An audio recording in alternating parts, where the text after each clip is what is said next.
Hey everybody, it's Kenny B here from Citizen Suburb with another quick video for you. Here it is, July 14th. A little chill music for you, but hey, how you guys doing? How are you doing? And I really mean that sincerely because there's a lot of stuff going on out there tonight. I was driving by Kelly Square. Polo Park is on the rise. Don't mind me. I have my Philadelphia. I love this shirt. I gotta get more baseball shirts, but I guess maybe baseball shirts aren't really the hot commodity this year. But anyway, I just wanted to check in with you guys and see how you guys are doing with. I'm getting mask mouth. And I know this is cities and suburbs. We talk about cities, we talk about suburbs, but what the heck? I should call it the world suburbs. The world cities and suburbs, because every country has been affected by the coronavirus, which originated out of Asia, maybe 6 months ago, and took the world by storm, kind of like the Beatles, but a little less entertaining. Just being sarcastic, but I just want to ask you guys tonight. I go to the stores, and you go to the stores, and you see folks without a mask, right? You're not wearing the covering. We're not wearing the covering. And, today, man, I went to this pretty small convenience store, and there was like 6 of us in the store, 1 proprietors and about 6 customers. And 2 were in the lotto line, 1 wearing a mask. A gentleman entered with me who was not wearing a mask, had it hanging out of his back pocket. I had my stupid little surgical mask there, I'm sorry. We should all be allowed to call our masks names. I get a kick out of, let's make, a mask look like my teeth, or it's not even a mask, it's a face covering. A mask is what you wear on Halloween. But face covering. So this dude, he wasn't wearing a mask, so he came in and probably a few years younger than me or whatever, but kind of scruffy looking dude. I wasn't saying anything to anybody. I picked up what I needed, and I actually waited for the proprietor who was waiting at the deli, plus doing the cashier thing. The gentleman in the lottery was served on his way. 2 people in front of me.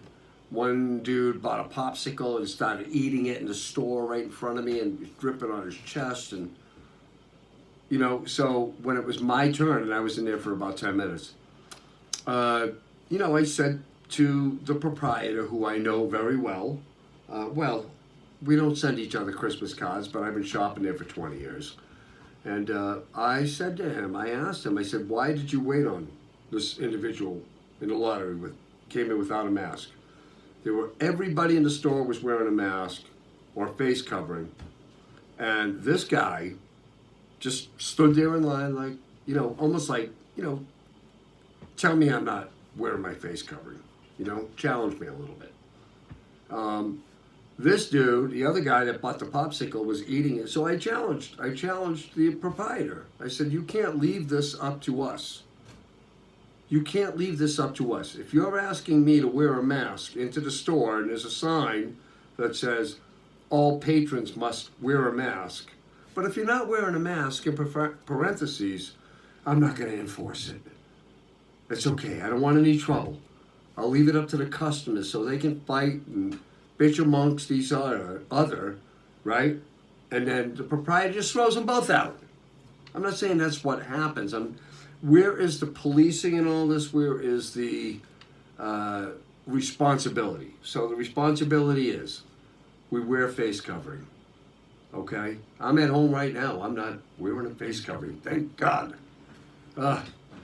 Mask mouth. I don't wear the cloth ones. I have a lung condition, so just wearing the surgical ones, Marcus Welby. I'm Marcus Welby. I grew up watching Marcus Welby. I'm Marcus Welby now, every day. But it's creating a lot of social tension. It really does create a lot of social tension. I think the leadership from the top down, on top of, again, all of our cities have a lot of problems, you know. Economically, I don't know how we're going to make our way out of this for quite some time. Face coverings, that'll do it for, the short term, but after a while, we're going to ditch out on that too,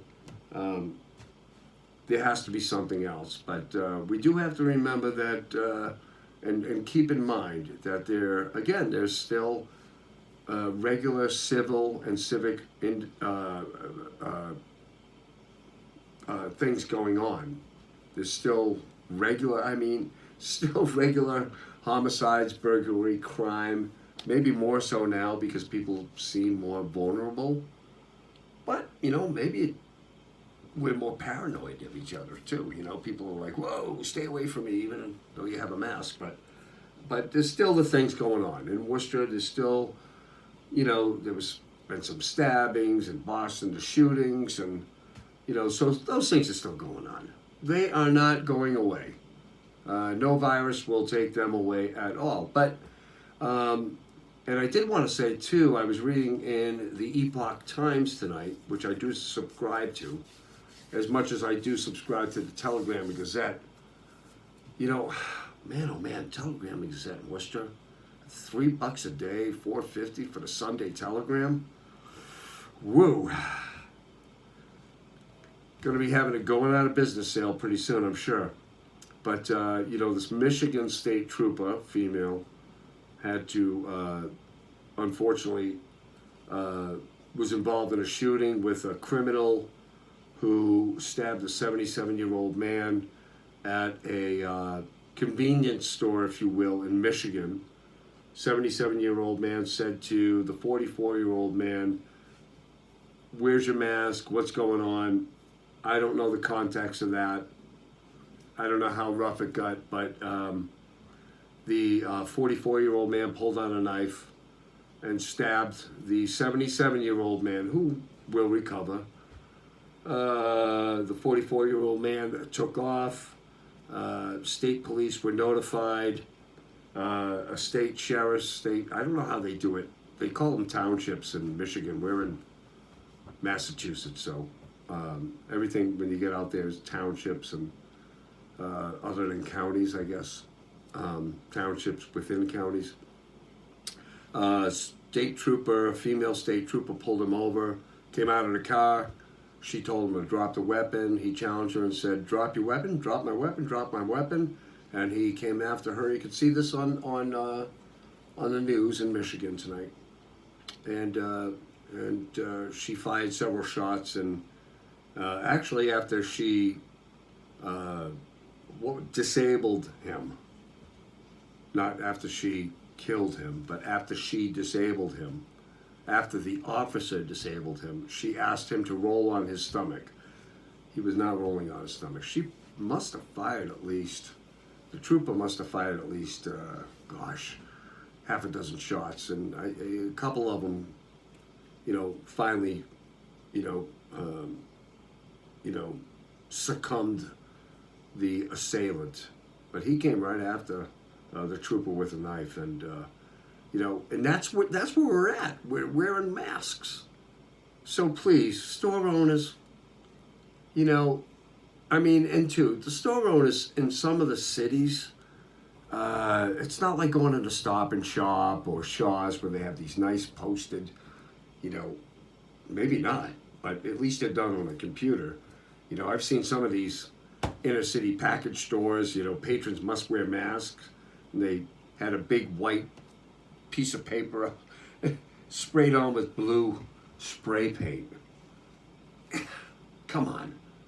But I've been in many stores where I've actually had to, ask the proprietor to actually enforce the rule that they put out, that they are mandated to enforce. And it kind of sucks because I'm not a policeman.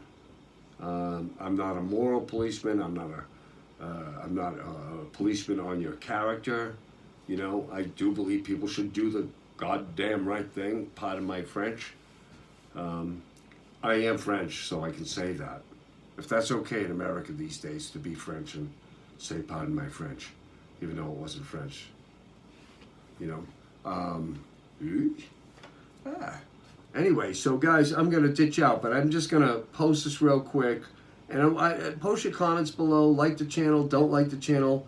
But, I mean, have you been in a circumstance over the last few months where you wanted to say something, people weren't wearing a face covering, and you're saying, well, I have to wear mine? It's got to be beyond that.